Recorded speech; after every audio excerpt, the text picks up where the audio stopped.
Perkenalkan, nama saya Cecilia Boa Situmorang dengan NIM C0E022015, Program Studi Keuangan Daerah, Universitas Jambi. Di sini saya akan menjelaskan materi tentang penganggaran sektor publik dari mata kuliah akuntansi sektor publik. Apa itu penganggaran sektor publik?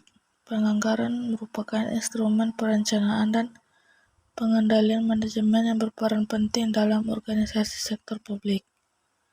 Tidak seperti di sektor bisnis yang menjadikan anggaran sebagai dokumen rahasia perusahaan sehingga tertutup untuk pihak luar. Di sektor publik, anggaran merupakan dokumen publik yang bisa diakses oleh publik untuk diketahui, diberitahukan, dikritis atau diperdebatkan. Siklus penganggaran sektor publik. Proses penyusunan anggaran atau siklus penganggaran pada dasarnya meliputi beberapa tahap. 1. Tahap persiapan. Tahap ini dilakukan dengan cara menentukan beberapa anggaran yang diperlukan untuk pengeluaran yang tentunya disesuaikan dengan penaksiran pendapatan yang diperoleh secara akurat. 2. Tahap persetujuan. Tahap persetujuan ini adalah persetujuan dari lembaga legislatif. Berikut beberapa penjelasannya. 1. Anggaran yang telah disetujui oleh kepala pemerintahan diajukan ke lembaga legislatif. 2. Lembaga legislatif atau terutama komite anggaran akan mengadakan pembahasan guna memperoleh pertimbangan untuk menyetujui atau menolak anggaran tersebut. Selain itu akan diadakan juga dengar pendapat atau public hearing. 3. Lembaga legislatif menyetujui atau menolak anggaran tersebut. Yang ketiga, tahap administrasi. Tahapan ini merupakan tahapan setelah anggaran yang diajukan oleh eksekutif telah disetujui oleh legislatif. Pelaksanaan anggaran dimulai dari pengumpulan pendapatan yang ditargetkan maupun pelaksanaan belanja yang telah direncanakan. Selain itu, dilakukan juga proses administrasi anggaran berupa meliputi pencatatan pendapatan dan belanja yang terjadi. 4. Tahap pelaporan. Pada akhir periode atau pada waktu-waktu tertentu yang ditetapkan, dilakukan pelaporan sebagai bagian yang tidak terpisahkan oleh proses akuntansi yang berlangsung selama proses pelaksanaan. Yang kelima, tahap pemeriksaan. Laporan yang diberikan atas pelaksanaan anggaran kemudian diperiksa atau diaudit oleh sebuah lembaga pemeriksa independen. Hasil pemeriksaan akan menjadi masukan atau umpan balik untuk proses penyusunan pada periode berikutnya. Jenis-jenis penganggaran sektor publik. Jenis-jenis penganggaran bisa dilihat berdasarkan jenis aktivitasnya, berdasarkan status hukum, berdasarkan pemerintahan, anggaran tetap dan anggaran fleksibel, dan berdasarkan penyusunannya. Berikut penjelasannya. A. Berdasarkan jenis aktivitas. 1. Anggaran operasional, yaitu anggaran yang digunakan untuk menjalankan operasi atau kebutuhan harian dalam menjalankan pemerintahan dalam waktu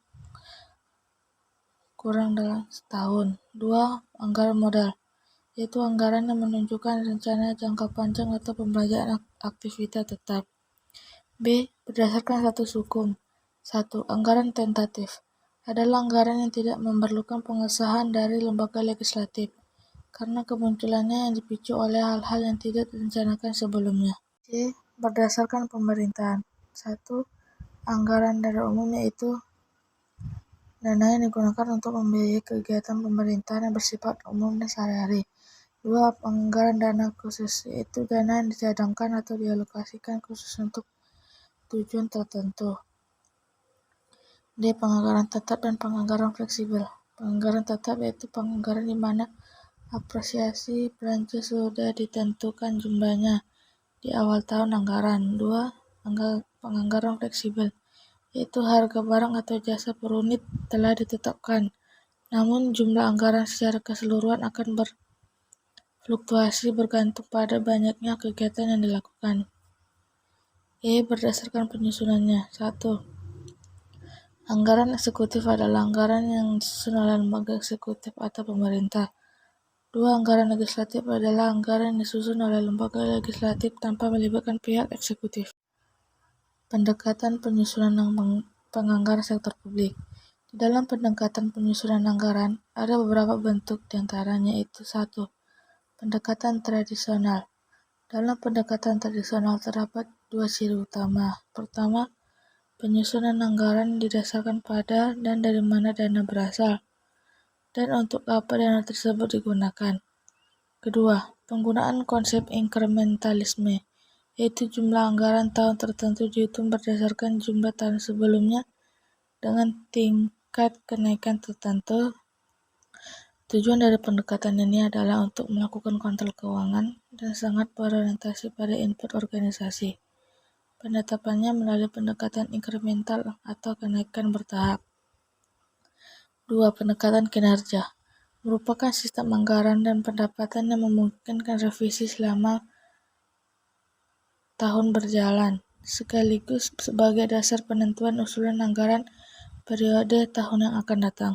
3. Pendekatan planning, programming, budgeting system merupakan suatu proses perencanaan, pembuatan program, dan penganggaran yang terkait dalam suatu sistem sebagai kesatuan yang bulat dan tidak terpisah-pisah, dan di dalamnya terkandung identifikasi tujuan organisasi atas permasalahan yang mungkin timbul. 4. Anggaran berbasis seasonal merupakan sistem anggaran yang didasarkan pada perkiraan kegiatan, bukan pada apa yang telah dilakukan di masa lalu. Pendekatan pembuatan anggaran ini adalah bahwa setiap aktivitas atau program yang telah diadakan di tahun-tahun sebelumnya tidak secara otomatis dapat dilanjutkan. 5. Penganggaran yang berorientasi pada kinerja merupakan sistem penganggaran yang berorientasi pada output organisasi yang berkaitan sangat erat dengan visi, misi, dan rencana strategis organisasi. Performance budgeting mengalokasikan sumber daya pada program, bukan pada unit organisasi semata, dan memakai output measurement sebagai indikator kinerja organisasi. Kesimpulan, dari pembahasan di atas dapat diambil kesimpulan bahwa penganggaran merupakan instrumen penting dalam melaksanakan rencana-rencana suatu organisasi untuk melayani masyarakat, dan juga anggaran menjadi suatu tolak ukur dalam melihat kondisi keuangan baik biaya pengeluaran maupun pendapatan.